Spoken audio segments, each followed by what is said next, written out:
There are two questions. The first one is, if the code for water is 67 and for drink is 56, then the code for river is, and the second one is, if A equals 26, B equals 25, and so on till Z equals 1, then what would be the sum of star? These sort of questions are called coding and decoding questions. The questions had been picked from previous year's ADRE exam paper. These questions are very easy to solve. Let me share how they can be solved. Please follow along.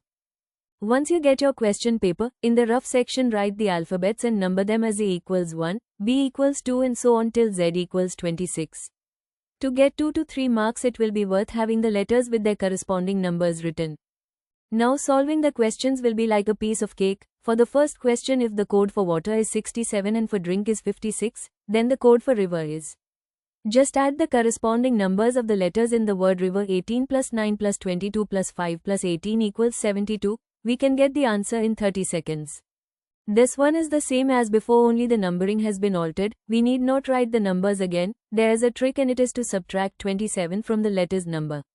First we will write the numbers corresponding to the letters as we have, like S equals 19, T equals 20, E equals 1, R equals 18. As we need to reverse the numbers, so we will subtract 27 from the corresponding letters, like for S it will be 27, 19 which equals 8 and so on. Then we add the values to get the answer. If you do not understand, just go through the part again. I am sure you will understand. To everyone preparing, thank you so much for watching. If you found this video helpful, please give it a like and consider subscribing. Sharing it with your friends would be a great way to help them, too.